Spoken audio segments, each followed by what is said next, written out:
Manuel, a gente está vendo aí nessa grande manifestação, muitas ruas tomadas, as pessoas pedindo com cartazes, pedindo intervenção militar, alguns cartazes falam intervenção federal. Quero entender, né, você como advogado, explicar para a gente o que de fato pode acontecer. É possível que haja esse tipo de intervenção? Não, Paula, é até interessante o seu questionamento, porque as pessoas elas confundem alguns institutos. Em primeiro lugar, não existe intervenção militar. Tá? O que o artigo 142 fala é que sempre que for necessário para garantir a lei e a ordem, a requisição de alguns dos poderes, as Forças Armadas podem atuar. Quando é que isso acontece, por exemplo? A gente teve uma situação no Rio de Janeiro em que a polícia não estava conseguindo controlar ali a criminalidade, foi durante o governo do Temer, houve o pedido para que o Exército pudesse ir, subir, fazer operações nos morros, para garantir a lei e a ordem. Então, ali era uma operação que a gente chama de Operação GLO, Garantia da Lei e da Ordem. Isso é o artigo 142. Intervenção federal, se não me engano, é o artigo 34 da Constituição, você vai ter que perdoar, mas eu fiz Constitucional 2 em 2002, né, 2003, na faculdade, então já tem um tempinho para lembrar de cabeça os artigos. 34. Pronto, artigo 34. Então, o artigo 34, ele deixa muito claro que a intervenção federal, ela serve para quê? Para repelir invasão estrangeira, para repelir invasão de um ente da federação em outro, serve para garantir o funcionamento dos poderes, serve para garantir a ordem pública. A ordem pública, se eu não me engano, é o inciso 3º ou o inciso 4º, que é justamente esse daí que as pessoas estariam tentando justificar como forma de ter intervenção. Só que a intervenção federal é quando o governo federal se substitui ao governo de um dos estados. Tá? Então, não é quando o Exército se substitui à vontade institucional. Não existe juridicamente, sem um rompimento da ordem legal, não existe juridicamente nenhum instrumento, tá, que determine que o Exército pode assumir o país ou fazer uma intervenção de derrubar os poderes.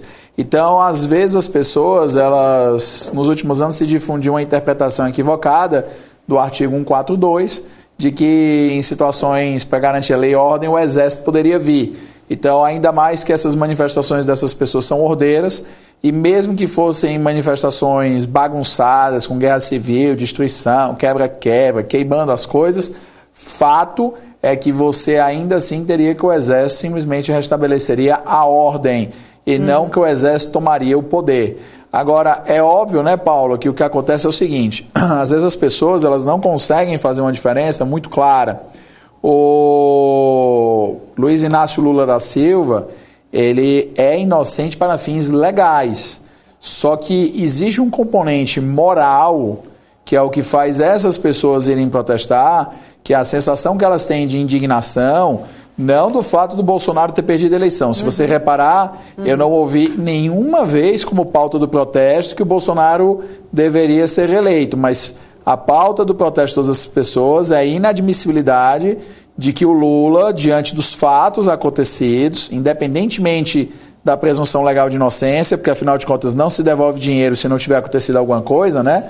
Então, o fato dele ter sido condenado em primeira instância, ter sido condenado por unanimidade no Tribunal Regional Federal, depois ter sido condenado por unanimidade no Superior Tribunal de Justiça e ter tido a condenação anulada depois de quase 5 anos por uma questão de incompetência territorial, ou seja, um erro de CEP, vamos colocar assim para simplificar. Então, essa é a indignação dessas pessoas, porque, evidentemente, Paula, se tivesse sido uma delas ali, dificilmente o erro de CEP teria sido justificativa suficiente para anular os processos depois de tanto tempo e de tantas condenações e com tantas provas. Então, não foi que o Supremo Tribunal Federal fez um novo julgamento e disse, você é inocente. Não. Houve um erro de CEP, o processo é nulo, comece do começo, sentenças anuladas. E aí, hoje o vice-presidente Mourão, senador eleito pelo Rio Grande do Sul, ele até se manifestou muito claramente, dizendo que há que se lembrar que 96 milhões de pessoas não votaram no Lula. Tá? Porque é o número de eleitores que se somos Bolsonaro, os que votaram no Bolsonaro e as abstenções, nulos, brancos. Então, essas pessoas, parte delas está aí se mobilizando na rua. Eu mesmo conheço pessoas que não votaram no Lula nem no Bolsonaro, que se abstiveram, mas que estão hoje aí na rua fazendo protesto. Então, há que se entender que essas pessoas têm um sentimento de indignação, se correto ou incorreto, isso é interpretativo, mas fato é que não dá para desprezar que essas pessoas entendem que existe justa causa para elas não quererem aceitar moralmente que que o Luiz Inácio Lula da Silva assuma a presidência do Brasil. Então não é recondução do Bolsonaro, é a inadmissibilidade de o Lula assumir, o que são coisas bem diferentes, mas não existe questão de intervenção. Agora é óbvio, o Mourão até mencionou isso, né? Você não sabe onde isso vai dar, se amanhã, por exemplo, essas pessoas vão dispersar, porque amanhã é dia útil, ou se essas pessoas voltam no próximo sábado, domingo, ou se essas pessoas tão logo o Lula assuma vão voltar para a rua e ocupar, já que janeiro é um mês de férias, tá? Mas fato é que o Mourão até manifestou que não dá para saber ainda se o Brasil repete a Ucrânia de 2014, que mesmo com alguém eleito, eles derrubaram a ordem constituída porque eles simplesmente não aceitaram a eleição da pessoa. Ponto.